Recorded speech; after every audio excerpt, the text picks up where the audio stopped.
भारत पहले कभी क्या कहलाता था बताओ? पहले क्या कहलाता था? क्यों कहलाता था हिंदुस्तान? क्योंकि ये जो है, इसी हिंदुस्तान को याद करो, पहले कहा करते थे आर्यव्रत। क्या कहते थे? आर्यों की भूमि कहते हैं ना। तो आर्य जो थे वो मूल रूप से यहाँ के निवासी नहीं थे, ऐसा माना जाता है ना। थ्योरी सही है गलत है मुझे नहीं पता।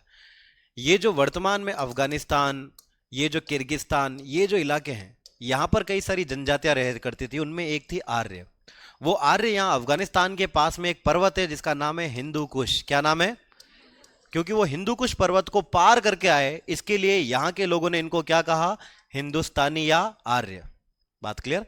अब जब पहली बार ये पार करके आए, याद रखना पहले के जमाने में व्यक्ति केवल और केवल कृषि पर निर्भर था। किस पर निर्भर था? और कृषि का मतलब मैं सिंचाई की बात नहीं कर रहा हूं, है ना। सिंचाई की बात नहीं कर रहा हूं, केवल कच्चे जितने भी फल सब्जी होती उनको खाता था। और या फिर वो किसके ऊपर निर्भर होता था? शिकार पर। जो देखा उसको खा लिया, है ना। धीरे धीरे उसको पता लगने लगा कि आंख जैसी भी कोई चीज होती है, उसका आविष्कार हुआ।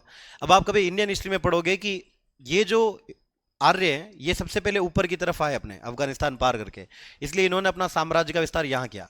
धीरे धीरे ये दक्षिण भारत पर निवास की तरफ जाने लगे। तो एक जगह आती है वर्तमान में जिसको कहते हैं झारखंड। नाम सुना है आपने? इसी के पास एक और राज्य जिसका नाम है छत्तीसगढ़। सबसे ज्यादा खदानें यहीं पर पाई जाती है ना। तो पहली बार जब वो नीचे की तरफ आए तो उन्होंने खुदाई करना शुरू किया, और खुदाई में उनको मिलने लगे धातु। क्या मिलने लगी? जैसे तांबा, लोहा, ये धातु मिलने लगी। और जब धातु मिलने लगी तो इसके उन्होंने बनाने शुरू किए औजार। क्या बनाने शुरू किए? और जब औजार बनाए तो अब वो मूल रूप से क्या करेंगे? शिकार। पहले के आदि मानव औजार से नहीं करते थे, सीधा पत्थर मारा फेंका मर गया तो ठीक, नहीं तो फिर वो सामने वाला मारता था। बात में आ रही है? ऐसा होता था पहले, केवल पत्थर पत्थर खेलते थे। लेकिन जब खुदाई की, धातु निकली, धातु से औजार बनाए। अब समझना, औजार से वर्ण व्यवस्था का निर्माण हुआ। किसका निर्माण हुआ? क्योंकि अब जो औजार बना रहा है, बनाने के बाद वो उसको बेचेगा। बेचेगा मतलब इसका क्या करेगा? धंधा। तो पहली बार बिजनेस शुरू हुआ। और जो बिजनेस करने वाली कम्युनिटी थी वो कहलाती है आपकी, जिसको हम कहते हैं वैश्य। क्या कहते हैं? बनिया जाति, जिसको आज वर्तमान में कहते हैं। जो औजार खरीदता था और इसके द्वारा शिकार करता था, जो राजा बनने लगा, उसको हम कहने लगे क्षत्रिय। क्या कहने लगे? और क्या सही है क्या गलत है ये बताने वाला कौन था? ब्राह्मण। और जो क्षत्रिय ब्राह्मण वैश्य के तीनों के काम करता था उसको हम क्या कहते थे? शूद्र।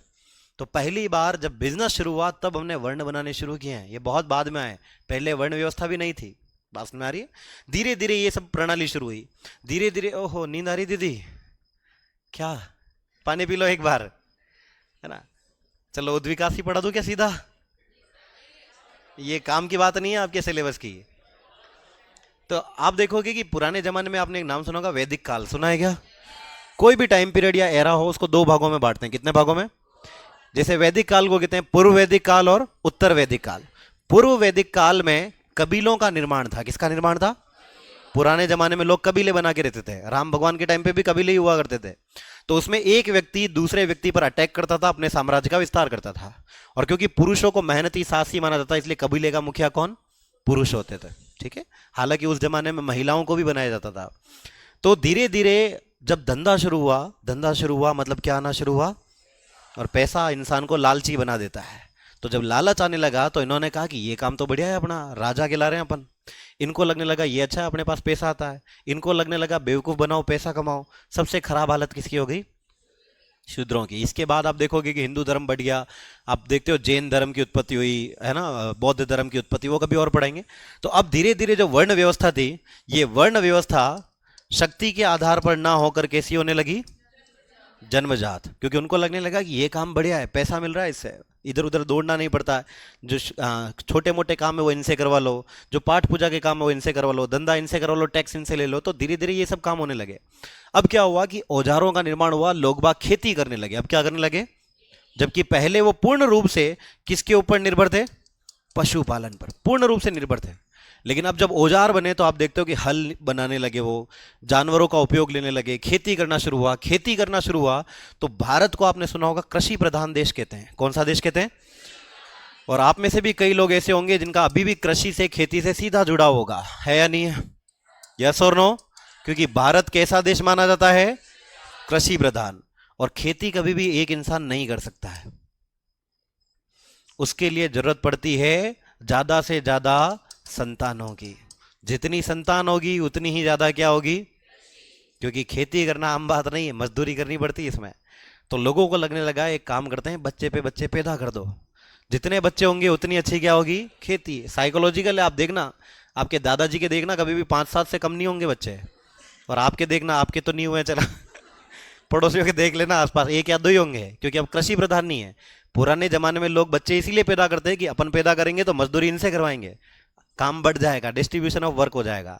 लेकिन एक समस्या पैदा हुई कि अब संतान जो है इस पर अपना कंट्रोल नहीं होता, भगवान की देन मानते हैं तो, है ना।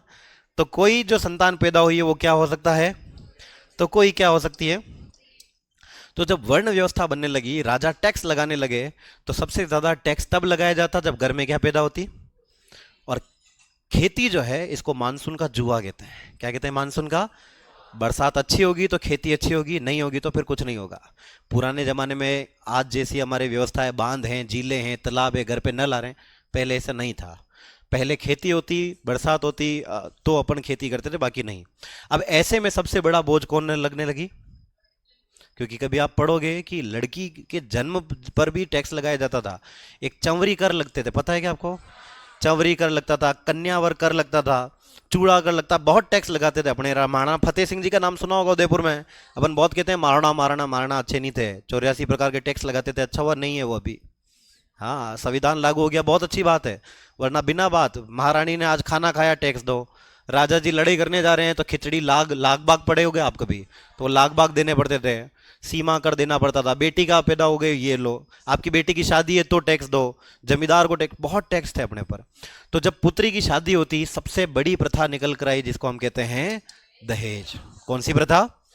और दहेज में खूब सारा क्या देना पड़ता है, पैसा देना पड़ता है, तो लड़की बोझ लगने लगी।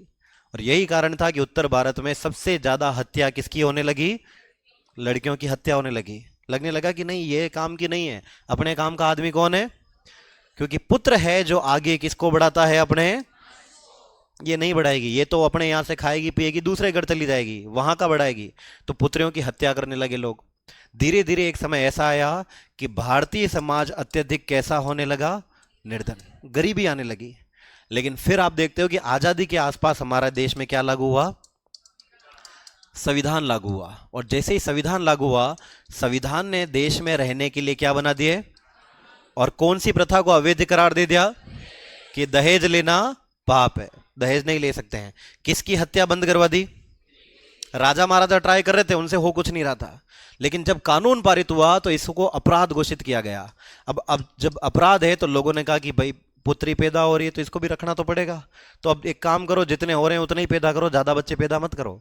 तो आप देखना कि आपके दादाजी परदादाजी के 7, 8, 11 बच्चे भी हो सकते हैं, आपके पापा के नहीं होंगे, क्योंकि उनको पता है कि धीरे धीरे अगर जितने पैदा होंगे खर्चा उतना बढ़ेगा। तो इसलिए उन्होंने ये हत्या वत्या सब करना बंद कर दिया पुराने जमाने के लोगों ने। प्राचीन काल में बहुत होते थे।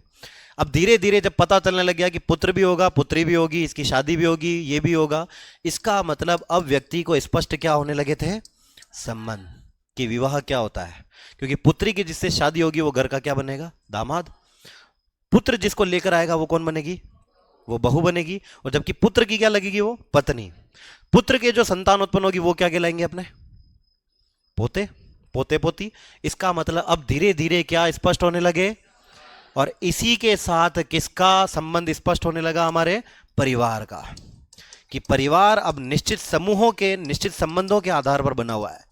कौन से संबंधों के आधार पर, अब संबंध हमें पता है कि ये हमारा पुत्र है, ये हमारी पुत्री है। संविधान ने बता दिया कि अब इधर उधर नहीं जाना है, ये पुत्र है, पुत्री है। और एक आदमी केवल कितनी महिला से शादी करेगा, ऐसा कौन बताता है, हमारा हिंदू विवाह अधिनियम। कौन सा अधिनियम, जो आया था 1955 में। कब आया था, 1955 में। जो कहता है कि एक व्यक्ति अगर उसकी पत्नी जिंदा है तो केवल उसी से शादी कर सकता है, दूसरी शादी नहीं कर सकता।